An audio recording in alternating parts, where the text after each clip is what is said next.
சொன்னால் தெரியும், சொல்லவிட்டால் தெரியாது. ஆனா என் கவனம் பட்டது எப்படி இருக்க வேண்டாம், என் கவனம் எப்படி இருக்க வேண்டாம்.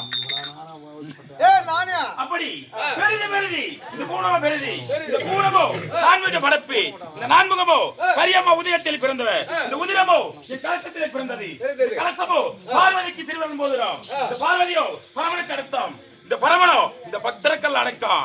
அப்படி இருக்க தருணத்திலே நான் வந்ததாக என் குழுவை சார்பாகவா என் ஆசிரியர் சார்பாகவா ஒரு சபா வந்து புரிஞ்சு கொள்ளலாம்.